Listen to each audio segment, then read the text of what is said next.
Hey guys, it's Maymay and welcome to another video. And in today's video, I'm going to show you 5 handmade gifts you can get made now and have them under the tree for Christmas. One of them I have never created before and never brought to you, and I'm going to be bringing it to you fresh. So watch for that one. We'll do that one, number 5. Let's get started with what I think is one of my very favorites.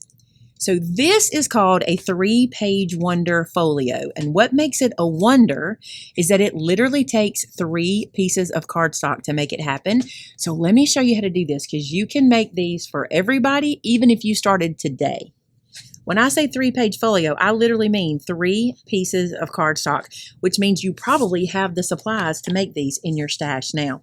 You're going to put this into a scoreboard, one of the pieces. You're going to put it on the 11-inch side, and I want you to score it at 3, at 9, and then before we make this score, we have to look at something. I want to show you this real quick.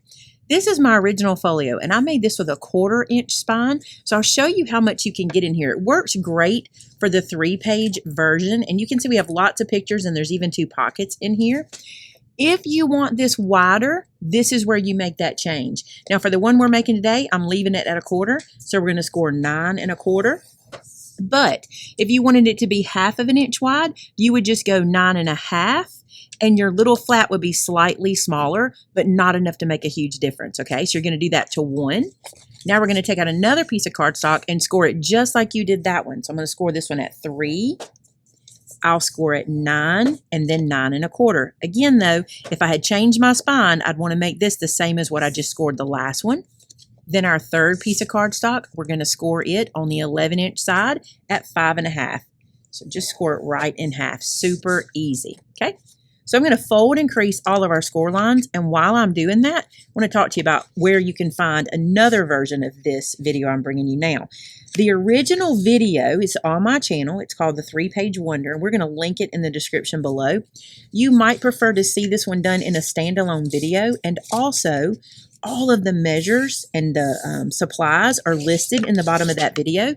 So we're going to make sure we link that one for you in case you just like to run over there and watch it there. All right, let me finish folding and creasing and we'll get right back together. Okay, so these 2 pieces here are the pieces we scored first. They are the ones that are twins. We scored them just alike, okay? Now, here's what I want you to do. I want you to put the small flap with the spine on the right-hand side and that larger flap on the left. Same thing here, small flap with the spine on the right and then the larger flap on the left. Now, here's what we're going to do. We're going to open this small flap up, okay?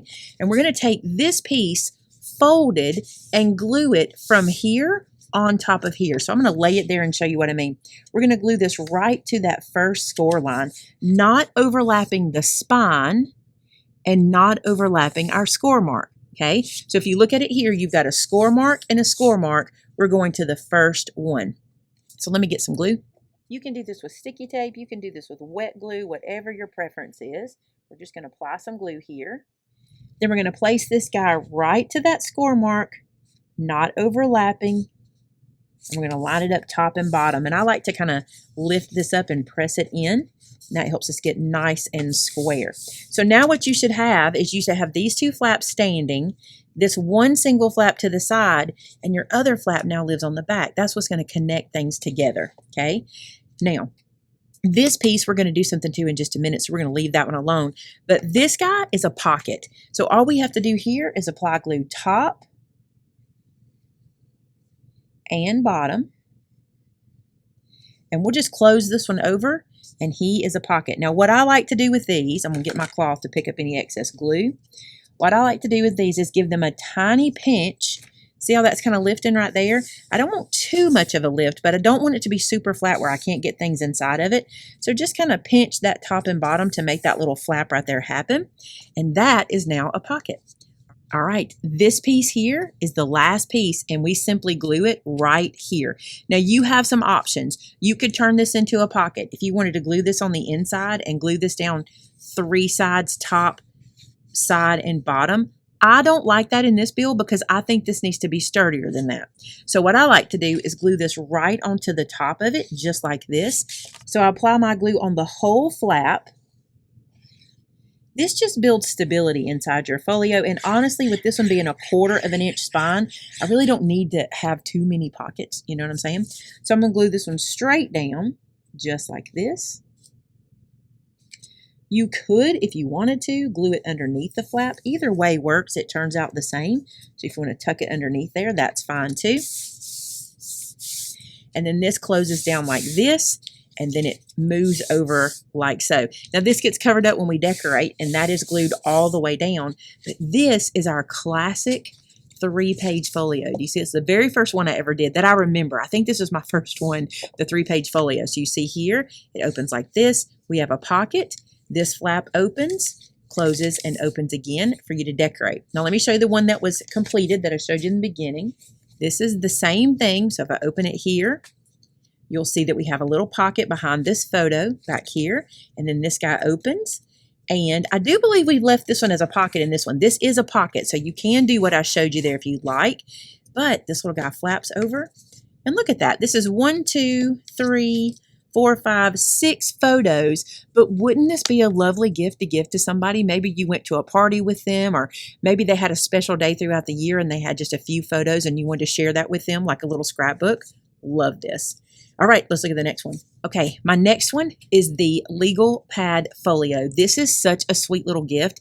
It makes sense for people, and it's really cute for them to kind of put in their backpack or maybe in a bag that they carry with them to take notes in. So I'm going to show you how to do it. Now, this particular one came from a bigger project that I did, which is my stationery tote bag. I'm going to link that video for you below so you can see it, but I want to show you how to make this one as a standalone project. Now for the legal pad holder, you're going to need 2 pieces of 8.5 by 11 to start. What I want you to do with your first piece, which I've already gotten ready for us, is I want you to cut 1/4 of an inch off of one end.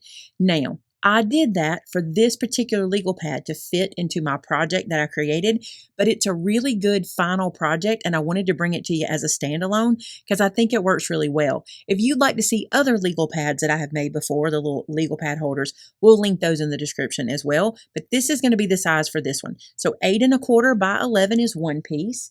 This guy, the reason I wanted to bring this one into camera for you is I want you to see this cut, okay? So the first thing you'll do is you're going to cut 1/4 of an inch off of the long side. So 1/4 by 11 comes off one side. Then we're going to turn this and we're going to cut it to 8. So you're going to have 8 by 8.25. Then this piece you have here, it's already 3 inches wide. We're going to cut it down to 6.25. And this final piece, it's already the width we need, which is 2 inches. We're going to cut it down to 2.5. So this one works out perfect. You have very little waste with these 2 pieces of cardstock. Now again, that was a lot. I did that quick. Do not stress. In the description, I'm going to have everything for you so you can get your measures and everything to recreate it. Let's do some scoring. Now for our legal pad holder, this is going to sound a lot like that folio we just did, but we're going to do 3 inches, 9 inches, and 9.5. And again, that's on the 11-inch side. So you do that to your full piece. This is something you want to pay attention to. Your legal pad is 8.25 inches tall, and this piece is 8 by 8.25. When we score this, you want to make sure you have your 8.25 inch side here and your 8-inch side here, okay? Then we're going to score it at 6 and 6.5. And this will make sure our pieces stay the same height. See that? Perfect. Now let's go back to our little pieces. Now this little guy that is 6.25 by 3 inches, we want to score 1/2 inch in on both sides. So on this end, I'm going to score it at 5 3/4, and then I'm going to turn it and do that again because I don't do well getting my hand right there. So I'm going to do this one at 5 3/4 as well. And now you can see we have a 1/2 inch score here and a 1/2 inch score here. All right, last one. This is our little 2 by 2.5 piece. We want to score it every 1/2 inch. And I'm going to work my way back because the same reason. I struggle getting in there on that 1/2 inch. So I'm just going to work my way back every 1/2 inch and then turn it and do that final half. Now we can assemble these pieces. Let's fold and crease all of our score lines. Now this is going to feel very similar to what you did just a minute ago. Here's what you're going to do. You're going to apply glue to this flap, which is on the right-hand side of your score line here, avoiding the spine. So we're just doing the flap, and we're going to take this piece, which is laid the same way, see where our spines are and our flaps are, and glue that right beside. Doesn't this feel like that first build? It really does. So we're going to put glue here, And then we're going to drop this guy in right to the score mark, not overlapping our score mark. If you overlap your score mark, you'll have a hard time getting your book to open and close easy. So I like to lift that up and make sure that I didn't go too far there. And that seems good. Then this guy, you guessed it, he's going to be a pocket. So I'm going to close him shut by gluing top and bottom.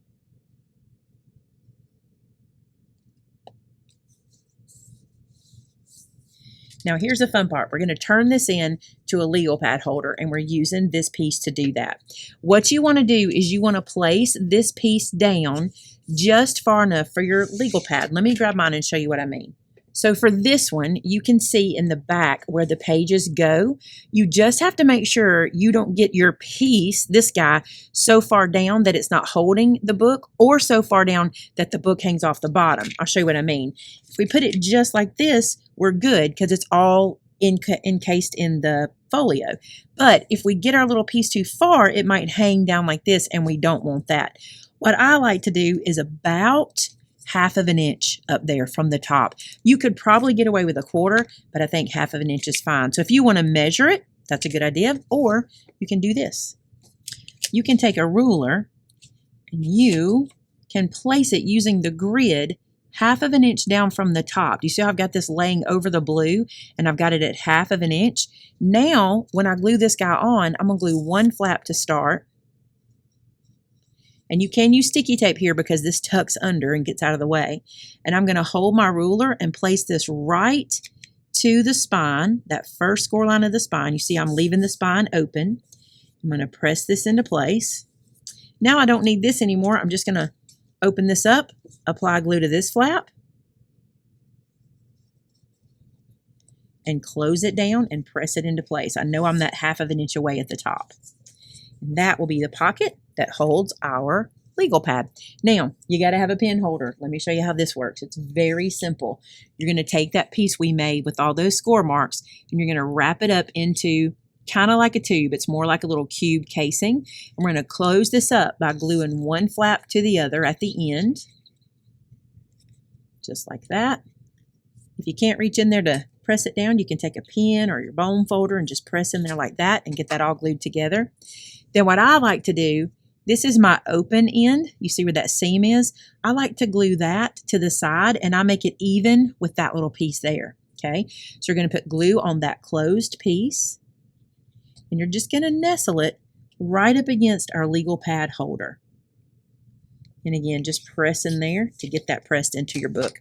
That is the legal pad holder. You'd apply a magnet or whatever closure. You could do Velcro. You could create a belly band if you wanted to. And you would just decorate, and I'll show you what this looks like.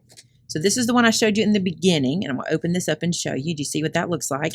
You then can take your little legal pad and slide it into its pocket, just like so, and just work it down. And you can see here that our little legal pad is not hanging over the bottom or the top. We got it in there just right. And there's our pen.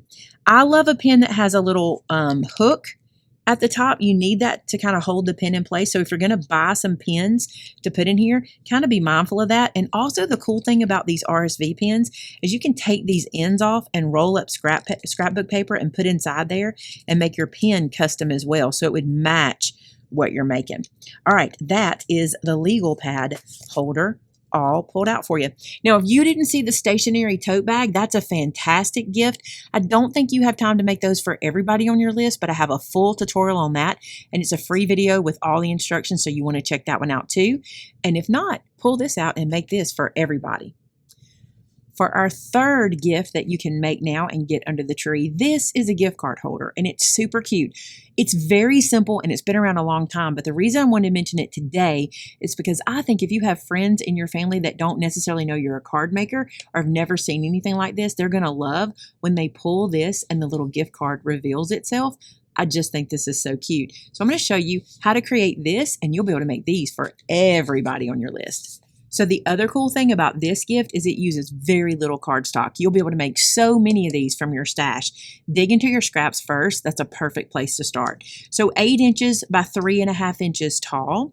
You're going to score this guy in half at 4.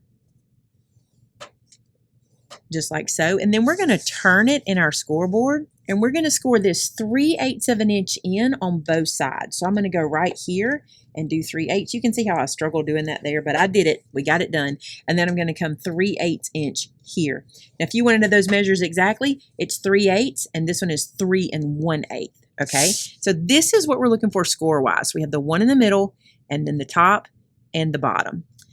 Now what we're going to do, before we start cutting, I want to get rid of one of these panels on both sides. So what I'm going to do is I'm going to cut away my score marks. I'm placing my scissors right to the inside of my score here. And then I'm going to do the same on the other side. I'll cut to the inside and cut away that score mark. We won't need it. Then where this guy meets, you see that middle section there? I'm going to do a little angled cut back to my snip. This takes bulk out and it works really well to make this guy lay down nice and flat. And I will lay this down on my work surface so you can see what we just created. But that's what we did. Your score mark is here and your score mark is there. I'm going to fold and crease all those score marks really quick. I hope you're seeing that I pulled out projects that I have that are so fast that you could sit down and make so many of them at one time. And I think it'd be so cool. I don't have this opportunity. I don't have a lot of people that come to my front door, because to get to my front door, you have to walk up basically 2 flights of stairs. But if I did, I've always wanted a foyer table with a basket filled with handmade gifts for when people come to visit. I think that would be so cute. And these and the others I've shown you would be perfect to put in there because they fit everybody, right?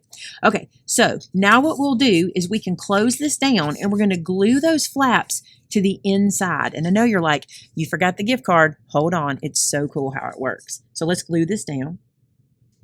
So now I'm going to find the center of him, and I'm just going to use my glass mat to help me do that. I'm going to place this down where this line is in the middle, and I'm just checking that I have the same amount of squares on either side. You could do this with your ruler or anything else that you have. And I'm just going to make a mark about like that to show me where the center is. And we're going to take a hole punch, and I'm going to punch through the whole thing, both sides, just like this. And that's the main part of the construction. Now for the fun part. Here's what you do. So you're going to take a piece of ribbon, and this is a little more than 12 inches. I just cut it off of a spool just then. I'm going to stick this into this hole on one side and pull it out the other, and I'm going to center it. So basically I'm going to match the ends up just like this, okay? So you see how I've got that. If you look inside, the ribbon's running through the middle. That's what we want. Now, to make the mechanism work, you're going to take your gift card, you're going to place it inside and press down, and that's going to push that ribbon where you want it, and it holds that gift card in. Now, you just tie a little bow at the top, finish off your ends, and it's perfect. Let me show you this one again that we showed you originally. So you see here, there's the ribbon. It's tied with a piece of baker's twine, and when you pull, it pulls out that gift card. Now, it'd be super cute if whenever you finish this, when you decorate it, if you put something that says pull, maybe a little tag or something that says pull the ribbon or something like that. But I love this. I think this is great. Imagine how many you could get made in an evening. Okay, guys, this next project is for my card making friends and for your non-card making friends. Here's what I mean by that. Most people, when you give them some handmade cards, especially when they feel very detailed, they might feel a little bit intimidated by the cards or scared to write in them or use them. These are note cards, and you can make them so easy. Check this out. This is one single piece of 12 by 12 cardstock. And so many times you'll buy a pack of cardstock that comes with a piece of something that you just really don't know what to do with as far as the pattern goes. I want to teach you what's called a mystery card. Now, what I typically do with a mystery card is I turn this guy over so I'm not tempted to break from the mystery. But I want to show you something first. I want you to look at the card, and I want you to decide what part of the cardstock you don't love the most. Now, for me, I'm in good shape because I've got florals all the way throughout, so I'm really okay. If I were to say I didn't like something, it might be this little area that feels a little bit bland. So because that's the area, what I'm going to do is remember that spot. Maybe I'll cut it up right side up so you can see it. And I'm going to let that be kind of my waste from the page, okay? Here's how mystery cards work. You take this one piece, all right? And we happen to know with an A2 card, we need a matte layer that is 4 by 5 1/4, correct? So what I'm going to do is I want to cut my 5 1/4 here. So I'll put this into my trimmer and I'll cut 5 1/4. And then I'm going to put that aside. And because this is the piece that I kind of want to be my waist, I'm going to turn this around and cut 5 1/4 again. Now, if you've never seen mystery cards, just hang out with me for a second. This will make sense as we get going. So this is the piece I would consider my waist, although nothing goes to waste, right? All right, let me put that aside. So these are those 2 pieces we cut 5 1/4 tall. Now I'm going to turn them sideways, and this is the mystery. I'm going to flip this over. Normally I would have done this from the beginning and just gotten what I got, but here's what we'll do. I'm going to cut these down to 4 inches. Each of these, or this panel, I can cut it down twice into 4 inches, and I can get 6 pieces. So that gets me 6 4 by 5 1/4 inch pieces to make some mystery cards. Now here's the fun. I've got some card bases. I have 6 of them over here already created. And what you do, mine are popping up a bit because this is super thick cardstock, but I'll lay that down again.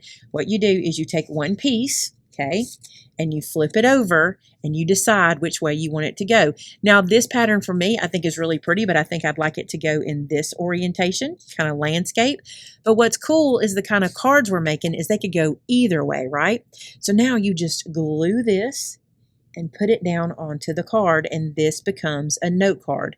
We're going to make 6 mystery style note cards from one piece of cardstock. And I'm telling you, you know the cardstock you have in your stash. You're like, I never really know how to use it.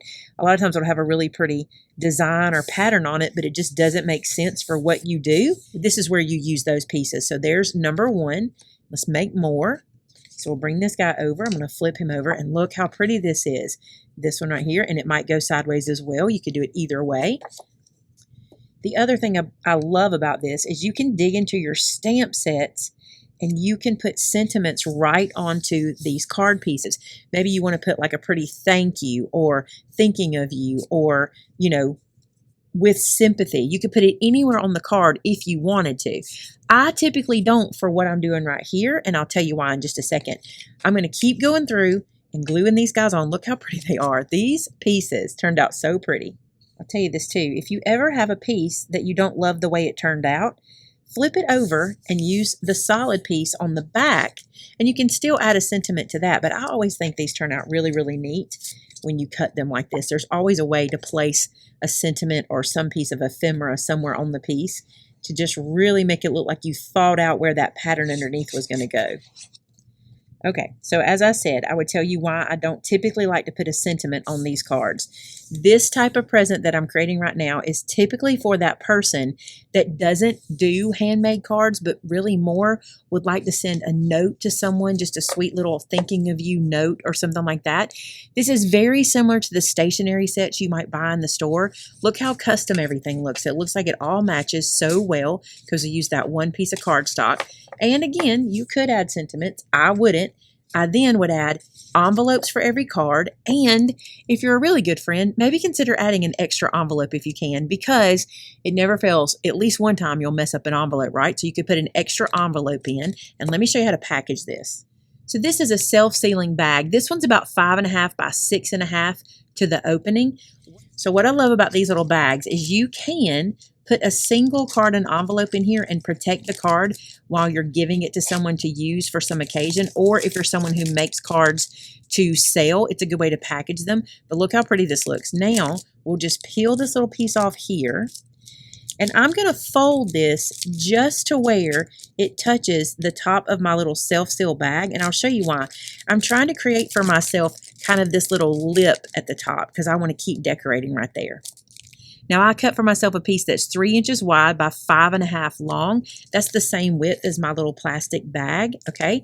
And I'm gonna fold this in half, and you can make this bigger or smaller any way you wanna do it. That's just the size I did. I'm gonna crease this down, and using my tiny attacher, I'm gonna come up here to the top.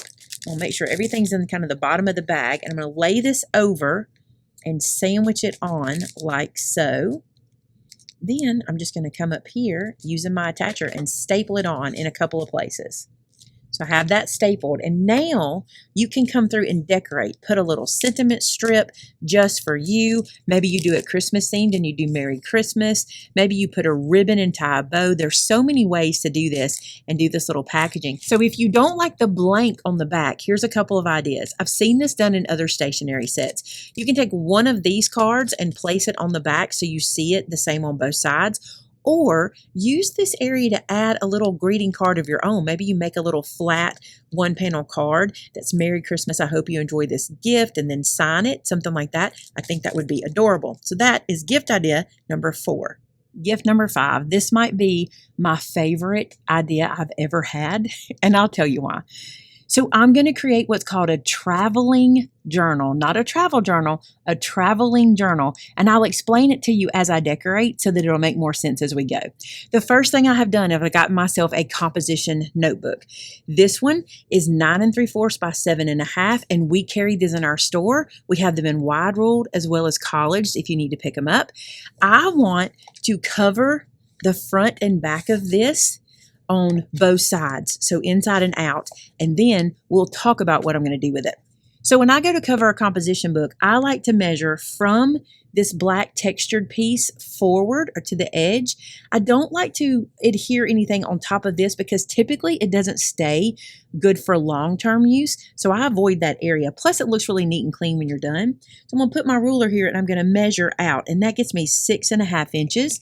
So I need a piece of cardstock that's 6.5 by 9 3/4, which is the height of these guys, but I will tell you, in manufacturing, they're not always exactly the same, so you might have to edit them a tiny bit. That's why I always measure. So 6.5 by 9 3/4, I need 4 pieces. This little paper pack might give away who I'm making this one for, but I'm going to pick out 4 pieces, one that I want to be my front cover, and then 3 that I want to be inside the album. Now, I like to put these covers on with sticky tape. You can get full sheet adhesive or you can use your bigger sticky tapes for this.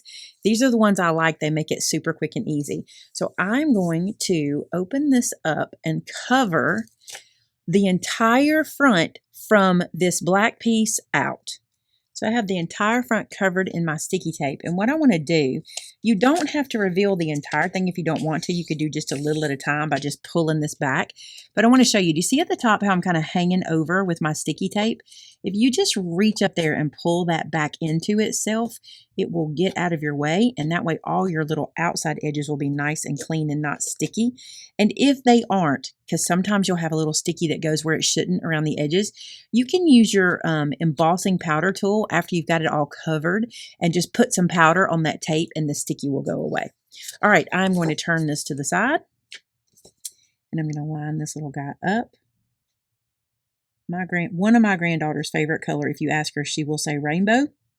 So that is the reason we're using this color on the front.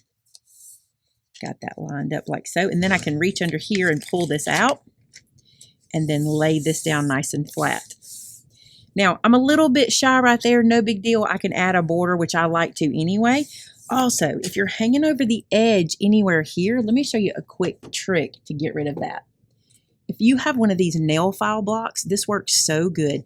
If you just come to the edge where you're hanging over and just file that away, it really kind of creates a very even, kind of melded together edge. And I do this a lot. You can obviously trim it, but you can see there now that is literally exactly to the edge. And I can do it around the edge here and match that curve. This is another good way to take care of any adhesive that might be on the edges. So that's how you cover. I'm going to go ahead and cover the other 3 pages the same way. While I'm covering them, I want to talk to you about what this album is, why it's called, or why I'm calling it a traveling journal. My grandchildren live 12 hours away from me, 3 of them do. And I was trying to think of a way for us to be able to communicate back and forth that's not just the phone. I want something that maybe we can remember our time together in a different way, and I thought this would be so neat. So I'm going to create this little album, and Pops and I, that's their grandfather's name, they call Vince Pops. Pops and I are going to start to fill this up with different things. We'll take the first page or 2, and maybe Pops will write a little letter about what his week has been like. or his month, depending on how often we share this. And then I'll take a page and write little things I want them to know, maybe put some little photos in or do some drawings or different things like that. Then I'm going to put this in the mail to them, and they'll pick up where we left off. So they'll just open the notebook, and then they'll write to me about their day or maybe something exciting they're doing. They love to go to the zoo. They love to dance and do all different kinds of things. And I think it'd be neat if they shared with me some of the things they're doing. And I know they take a lot of pictures, so they might want to put some pictures in, or they might want to draw because they're both very artistic. And my little grandson, he's not quite old enough to participate yet, but surely mommy can help him and we can have memories of him in here too. I just think this would be the cutest thing to create a traveling journal. So my plan, because you might be like, well, how are you going to do this and this not cost mommy and daddy on shipping? Here's my plan. I'm going to purchase some of those prepaid envelopes from the post office. And then when I send it, I'll just send a prepaid envelope with it, because this was my idea. And I got to be honest, getting something like this back and forth for my grandkids is priceless anyway. And I'm willing to spend that money. I imagine we would do this maybe once a month. I don't see us doing this, super often. And I'm sure at some point in their life, it'll fade out. The excitement will fade out and we won't do our traveling journal anymore. But when we don't, we'll have this memory, and hopefully we'll fill up enough that everybody can keep one. Wouldn't that be cool? All right, let me finish covering and we'll get right back together. I have to show you this. I love this so much. This paper pack comes with these stickers in the back that are the alphabet. And so I did Helm's Traveling Journal, because as I was doing this, I thought, they might decide not just to let this be Grams and Pops' journal, but also they could mail it maybe one time to their Uncle Josh or their Uncle Thomas or their Uncle Joe, or maybe to their Aunt Taylor or to Aunt Jenna or to Aunt Abby. I think that would be so fun, right? So if I do it this way, we can just share it around. And then, as you know, we have another grandbaby coming, so we might just want to share it with him as well. So I don't know. I think this is a cute idea. And the other thing I was thinking is, if you are doing this year, maybe do this instead of a Christmas card for somebody. Like, let this be what you do instead of a Christmas card. Send the journal and get it started. I think that would be really cute. All right, so what I'm going to do, I should have measured or something. I didn't. I'm just going to do this right here and press that down. And then we might have to do a little doctoring, but we can get it done. And I will tell you, I don't always anyway, cover my albums and, protect them in any kind of protective covering. But I will this one. I'll either use clear contact paper, which is not my favorite, or I will Mod Podge this. I think Mod Podging it is the way to go. I also think even if your grandchildren don't live far away, if they live close, wouldn't it be cute to just create this and maybe just pass it back and forth? You don't have to mail it. Just for me, mailing will work. So I just went around and I put some stickers on the front. I think it's super cute. It is definitely going to need to be Mod Podged. My stickers aren't loving sticking down, but how cute is that? And if I know my grandgirls, this is going to come back even more decorated after the first time. The other thing I think I'll do is maybe put a little note in here, kind of glue it down, that kind of gives the instructions for using the journal. I don't really know what that'll say yet. I tell you what, I will come up with something and put it in the description for you guys as a free PDF for you to have to put inside here. And I'm just going to leave that in here. So that way, if the girls do decide this time this is going to Meemaw and Granddad, or this time it's going to an aunt or uncle, they'll know what to do with it when they send it back. I think that'll be so cute. And I know my family would love something like this. All right, you guys, that is 5 gift ideas you can literally get done for everybody between now and Christmas. Now, time is ticking. It will be November before you know it, so you need to get busy. But dig into your scraps, dig into your stash, and get started making it right away. Share with me what you're making on our customer gallery at maymaymadeit.com or our Facebook group, which is Maymay Made It, and so did I. I love seeing what you guys are making. Also, I need to know this from you. What are you making this year? What craft are you making for everybody? Paper craft or otherwise? Let me know in the comments below. Hey, thanks so much for being here. If you're interested, click subscribe before you go. It's free. Consider giving this video a thumbs up if you enjoyed this style video. And until next time, bye now.